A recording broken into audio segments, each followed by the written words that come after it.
Hello and welcome to this Oomph CRM tutorial. My name is Tim. I am a product designer here at Oomph CRM, and today we're going to be looking at setting up your users and your user teams. So to start with, go to the main menu on the left here and click on Settings. Find Users, and then when the drop down opens, just click on User Management. Okay, so as you can see here, we have a table view of all of our users that we have created in Oomph CRM. If you've just started using Oomph CRM, you will probably just have one user right now, unless you've obviously created other users before watching this video. So by default, the very first user is always the super admin. So as you can see here, that's highlighted by this little tag here. So basically, when you register with an Oomph CRM account, that email address that you use to register becomes the first user, which also becomes the first super admin.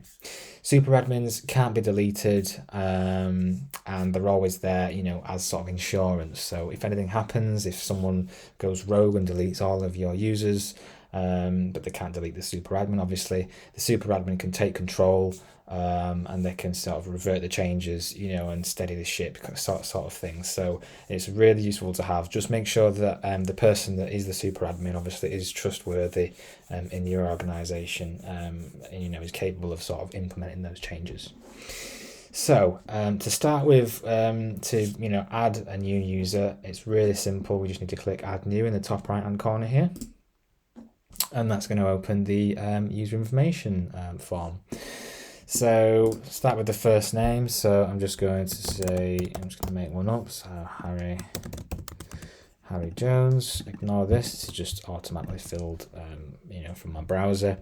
Add in the email address. So it might be, I don't know, Harry J. I'm just going to make a fake email account there. So once you've added the email address, you've also got the user color to set. This is important because, in calendars and things like that throughout the system, it needs a user color to sort of go off. So you can just use either hex or sort of color sliders, or even we've got some sort of color swatches here as well that you can choose from. So I'm just going to choose this sort of blue color here for Harry.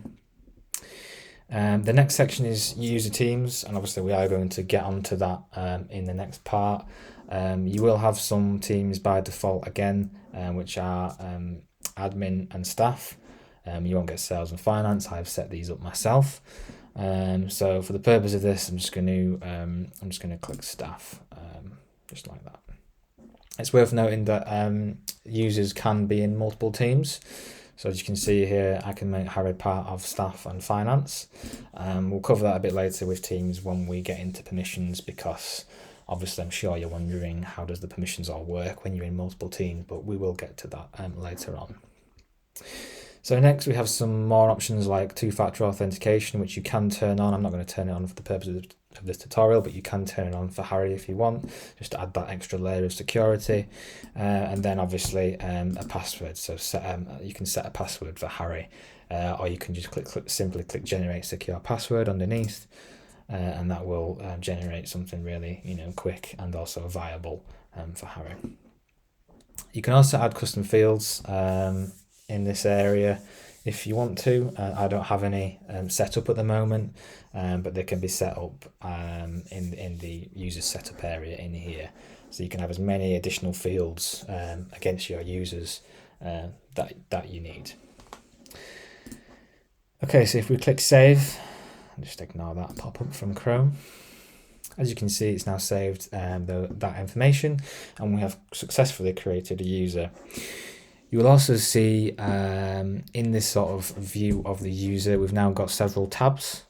So some of these are related to the human resources management. So as you can see here, again, we haven't added any data yet, but we have the personal information area. We've got the employment information area, which is very similar, but it's basically sort of a private area where you can, if you want to, you can add and store sort of that sensitive information. So if I just click add personal information here, just to show you, you can add some more personal details like date of birth, emergency contact details, and things like that. But I'm not going to go into that into too much detail right now. Employment information, again, similar, but more towards employment. So more towards, contract details, job title, probation periods, salary, things like that. You can even add benefits as well and set those up, but I'm not going to go into too much detail right now. You've also got user absence management. This is basically where you can just get a quick snapshot of the different types of annual leave or mandatory leave, or it's related to the human resources area. So you can set basically any absence types up, and that's just sort of displayed here, this sort of amounts that they have. User sales targets is also here, so you can set user sales targets for Harry Jones. You can do that by month and year. Again, I'm not going to go into too much detail with that because we're sort of looking at sort of the general setting up of users and teams here. And then also we have confidential documents. So it's sort of almost like just a file upload area, similar to attachments as well, which we also have. But basically, you can upload some confidential documents and sort of restrict the view, so only your HR manager can see those confidential documents, for example. So apart from that, we have successfully created our user. So let's now take a look at user teams. So if we go over here and click into user teams, again, you can see a view of all of our user teams. Very simple to add a new user team. Simply click add new. And as you can see here, we have another form. So I'm just going to fill this. I'm going to fill this out. So I'm just going to call it HR. You can add a description. So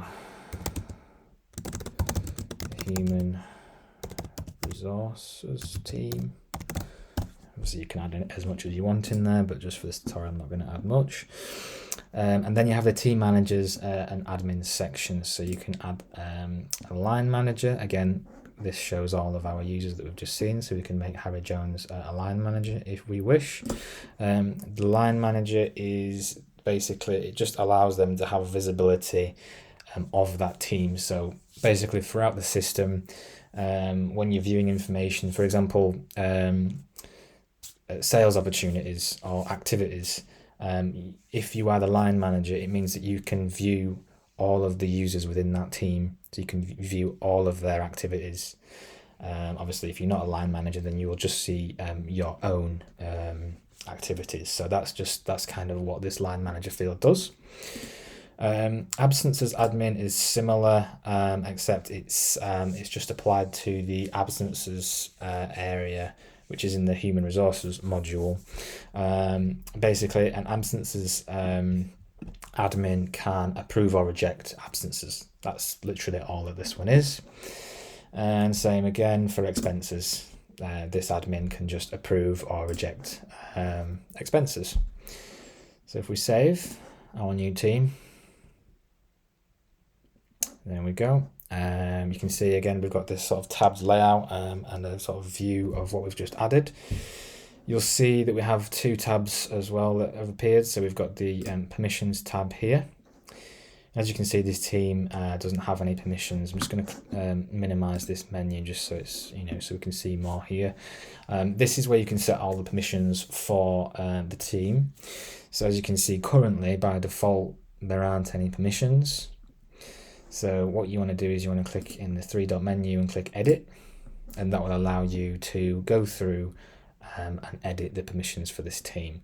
The permissions are very detailed in Oomph CRM, and they are related to, as you can see, each module. So as you can see, we can quickly turn on every single permission in activities, but we can also tweak those. So say if you wanted to give all of the permissions in the activities area, apart from the ability to delete, you can turn off that specific permission, so that everyone in this team, in the HR team, can view all the activities. They can edit them, they can add new ones, but they can't delete them. Again, that's a very crucial element to any business, is it's securing that that sort of giving that security to your system. So there's loads of permissions to go at, which obviously is quite overwhelming, and I'm not going to go through it in this tutorial.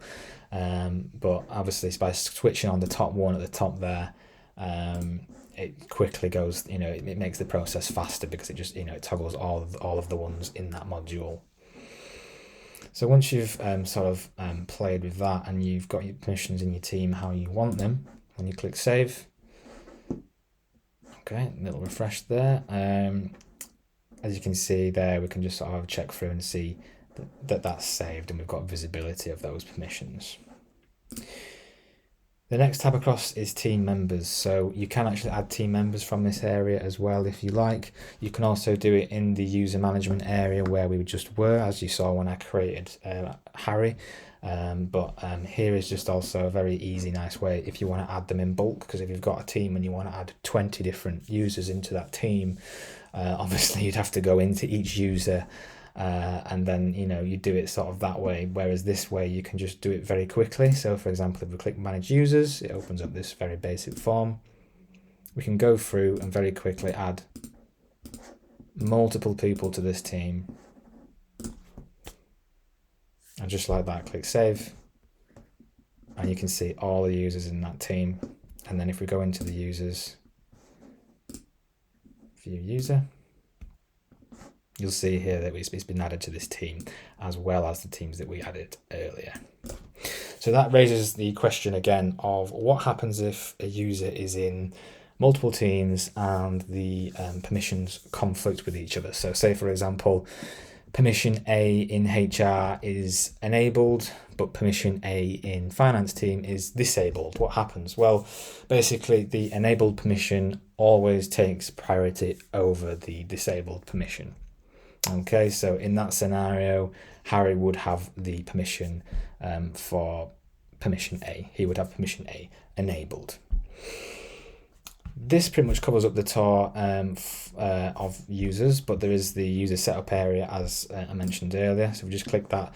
All that is just an area where you can set up benefits for the I think it was the employment details. Yeah, I think it was the employment information. So that's just setting up these employment benefits here. So what you set up there also appears in this drop down. And also the custom fields, as we mentioned as well, it's a place where you can set those up and manage those for your users. That concludes this tutorial on the users area. I've been Tim from Oomph CRM. I hope you found this video of some use, and we'll see you next time. Thanks for watching.